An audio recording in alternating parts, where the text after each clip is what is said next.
This video is sponsored by Async Art. Async Art is rare, programmable art running on a blockchain that's split into dynamic layers. These change over time, affecting the overall image. This means the art evolves reacting to external data, whether that's the weather, the date, or even crypto prices. Two artworks worth highlighting are Micah Johnson's Sovereignty. This reacts to the date, and on the birthday of the two brothers in the artwork, it reveals a QR code allowing you to donate Bitcoin to them. The second piece is a collaboration between Trevor Jones and A Lot of Money called ETHBoy. You can check out all this groundbreaking programmable art at async.art. That is ASYNC.art. Thanks for the sponsorship. Hello and welcome to Blockchain Gaming World Daily with me, John Jordan. So the news today is F1 Delta Time. So F1 Delta Time, the officially licensed F1 racing game from Animoca Brands, which has been knocking around now for getting on for year and 3/4, I think. Certainly a year and a half.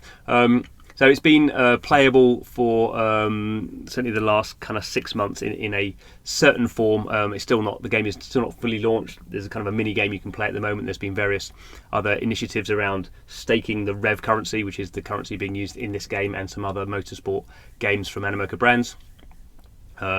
As they kind of set themselves up for the 2021 season, they are doing a pre-sale and then a sale of new content. So that's kind of the start of December. So it says here the full 2020 content sale is really for the 2021 season, I would think. But anyway, that's starting later in December. But there's going to be a pre-sale that is kicking off on the 30th of November.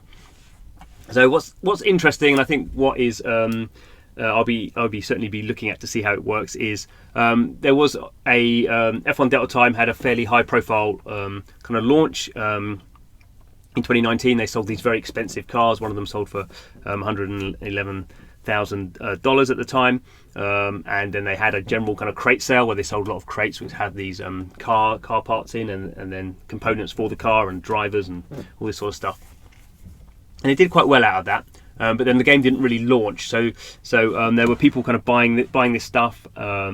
I think there was quite a lot of speculation going on, that thinking this was going to be a big thing, and it never really took off. Partly because the season didn't take off because of COVID, and so I think it's always interesting more generally when it comes to these real life sport games where you kind of have this seasonal drop thing, and that kind of means, obviously, we've got used to things in non-blockchain games like FIFA. Every year there's a new FIFA, and that's because obviously, clubs are doing things like changing their kit, and people are getting transferred around, and kind of part of the real life aspects of these kind of officially licensed sports games is they are keeping in sync with what's happening in the real world.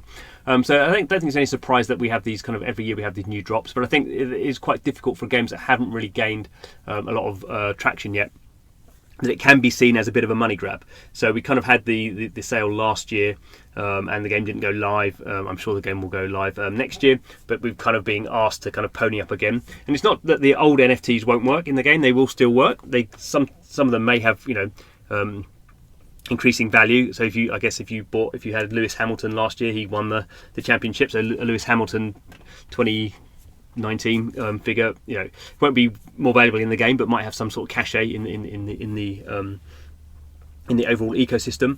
But effectively, every time a new season comes along, the old season NFTs become legacy systems, and they don't have the same boost that they would if you were buying stuff from the current season.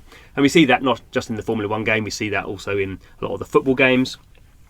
We have a game So Rare is doing pretty well. We have the striking game, similar sort of football card-based games, and they have a seasonal sort of thing. We saw that in the baseball game, the Major League Baseball Champions game, where they've gone through a couple of seasons already, and the cards are still available. But obviously, what happens is when it comes to the end of a season, not everyone, but some people are trying to dump off their old season cards to just get some money back to be prepared for the new season. So obviously, the price of these NFTs, tends to fall off a cliff as the new ones kind of come out, and obviously that is a problem for economics. It's not to say that all blockchain games wouldn't have this problem, because all blockchain games companies will be releasing new packs of whatever sort of game they're doing. There'll always be new heroes or new whatever cars or new aeroplanes or new guns or whatever, and there'll always be a trickle of new content. But the kind of the seasonal thing in particularly in sports games or any realistic game is quite a quite a disruptive element, I think, and I don't think games companies are probably quite aware of how you could basically destroy your retention model by basically telling everyone all the stuff they bought is now 10% less effective, sort of thing. Anyway. Another interesting thing for F1 Delta Time is, as I said, they've got this currency, Rev currency, runs on the Ethereum blockchain, and in this pre-sale, you have a massive discount, up to 50%. Discount is determined by player participation, so almost 50% of the price. And obviously, the price of this is set by the developer, so there is again another disconnect. Sometimes people do a pre-sale, and then straight after the pre-sale, the people who are trying to sell the things on the flippers find the price that they can actually sell at is much lower than they thought they could, because the price has just been set by the developer, sort of plucked out of thin air. Anyway, so 50% discount on the kind of retail price of these things, but only if you use the Rev currency. And it's also looking like so we're not having crates anymore, we're having keys.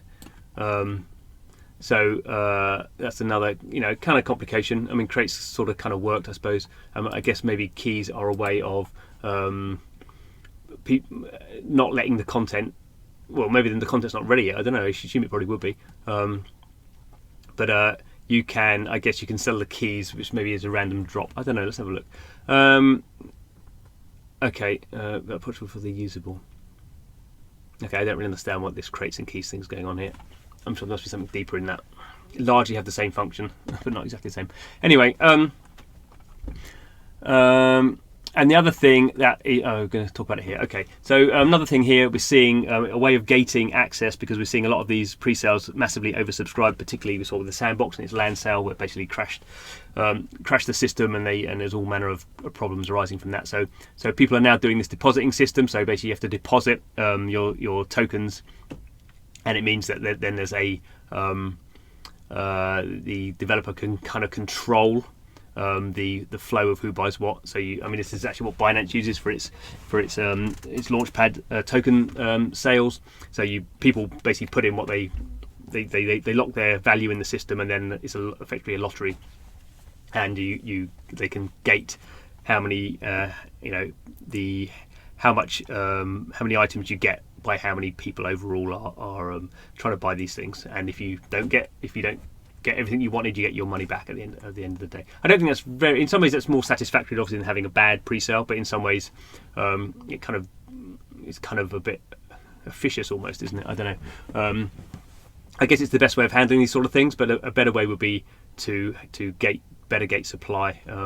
Maybe stick everything in as a auction, but then I suppose if everything's an auction, then just people with the most money win out. I don't know. I guess this is something the industry is still kind of thinking of. So let's have a look at this. Okay, so keys will also be part of an upcoming stake and earning mechanic. So it looks like keys. So what they're trying to do, I guess, is not have people opening up their keys to gain everything in there, but actually you can stake the keys. So you actually have it's like a bundle. It's like a random bundle of NFTs, and if you don't open it, that still might have value. Okay, and the other thing is, I guess you can. It looks like you probably can't open the keys straight away, but you can resell the keys. I don't know. I'm guessing there. Okay, looking like so. The price of the keys. So these are fairly expensive off the top of my head. Let's have a think. Like 10,000 Rev is currently about 200 quid at the moment, something like that. $200, sorry. So this is looking like kind of $750 or something like that. Common key, 1,000. Is that right? 10,000. It's about $20, I think, for a common key. Yeah. Okay. So all these kind of things, it's all overtly complicated. I have to say. For someone who did have kind of a complete set of cars, or I had think 4 cars in the F1 Delta Time this season. I'm not going to bother with any of this sort of stuff. I think it's my view has always been you're much better off waiting for the uncertainty to be handled by the people who are going to pony up the money and speculate on whether it's going to go up or down. And then when these things are actually on the open market, when they're on OpenSea, you can actually choose at a kind of fixed price. I kind of think this uncertainty model is I think becoming problematic, particularly on games that haven't launched yet. If we know that a game is launched and it has a lot of users, then we can kind of gate the uncertainty a lot better. At the moment, it is kind of, I think, a bit difficult and overly complex and not really helping us go very mass market. Anyway, that's just my opinion. I'm full of them. Anyway, that's enough of that one. Thanks for watching the video. This is Blockchain Gaming World, where we give our opinions about blockchain. So if you like that sort of stuff, please do subscribe. But thanks for watching, and hope to see you again soon.